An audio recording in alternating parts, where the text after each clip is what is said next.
প্রিয় দর্শক, আসসালামু আলাইকুম। সরকারি অফিসে কর্মকর্তার গোপন কক্ষ রয়েছে, অনৈতিক কাজের উপকরণও কারবার দেখছেন। সরকারি অফিসে মিলল রোমান্টিক আয়নাঘরের সন্ধান। গোপন কক্ষে পাওয়া গেল খাট, বালিশ, সরিষা তেল সহ অনৈতিক কাজের সব উপকরণ। এরা কি মনে করে একটা সরকারি অফিসের মধ্যে এই রকম একটা গোপন কক্ষ বানিয়ে রেখেছিল? সেটা কি বুঝতে পারছেন? আন্দাজ করতে পারছেন?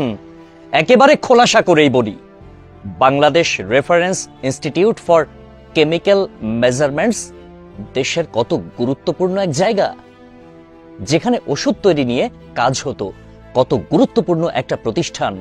অথচ জায়গাটা দুই ঊর্ধ্বতন কর্মকর্তা মিলে পতিতালয় বানিয়ে রেখেছিল। সরকারি অফিসের ভেতরেই ছিল অনুকক্ষ। সেখানে 4 বছর ধরে নিয়মিত অবাধ মেলামেশা হতো। বেড, বালিশ, জন্ম নিয়ন্ত্রণ ঔষধ, সরিষার তেল সহ শিরিক মিলনের সকল উপকরণ পাওয়া গেছে ওই অফিস কক্ষেই।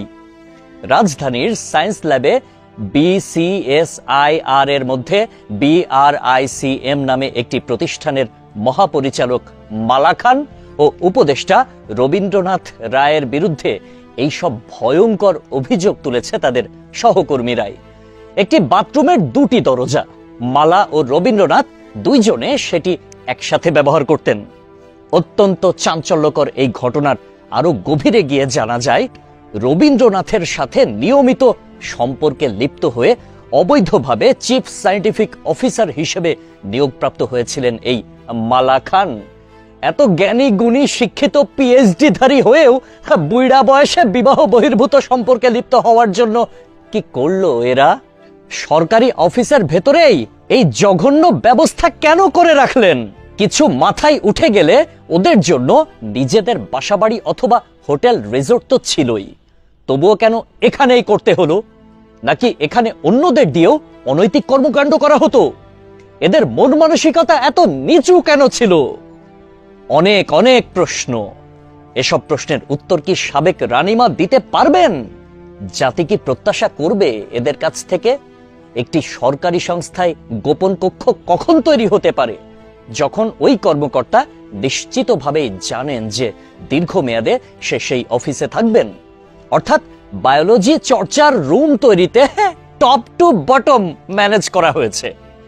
একজন পুরুষ এমন রুম তৈরি করলেও মানা যায়, কিন্তু কত হিট উঠলে এক নারী নিজেই এমন রুম তৈরি করে কল্পনা করা যায়? ভুয়া এই বিজ্ঞানী মালা খানের ফিরিস্তি আরও আছে। একের পর এক ভুয়া প্রকল্প দেখিয়ে রাষ্ট্র থেকে হাতিয়ে নিয়েছেন হাজার হাজার কোটি টাকা। তার কোনো প্রকল্প দেশের কোনো উপকারে আসেনি, বরং এগুলোই ছিল তার অর্থ আত্মসাতের নীল নকশা। এই কামুক দাসী স্বামী থাকা সত্ত্বেও শীর্ষ নেতাদের সুখ দিতে ব্যস্ত থাকতেন। এই মালা দেশের প্রকাশ্য শত্রু। দেশকে মেধাশূন্য করার পেছনে ওর হাত রয়েছে। বিজ্ঞানীর পরিচয়ে সে একজন লুটেরা। দীর্ঘদিন অফিস সহকারীদের মনে সন্দেহ থাকলেও এবার সরকার পতনের পর উন্মোচন হলো BRICM এর অবৈধভাবে নিয়োগপ্রাপ্ত চিফ সায়েন্টিফিক অফিসার মালা খানের গোপন কক্ষের রহস্য। জাতিকে কলঙ্কিত করার জন্য এই রকম একজন মালা খানই যথেষ্ট। এখানেও বিস্তর শঙ্কা। না জানি এমন মালা খান আমাদের দেশে কত শত। হ্যাঁ, দেশ তো বটেই, সারা পৃথিবীর বিজ্ঞানী সমাজ আজ কলঙ্কিত। জামালপুরের ডিসির হেরেমখানার কথা মনে আছে?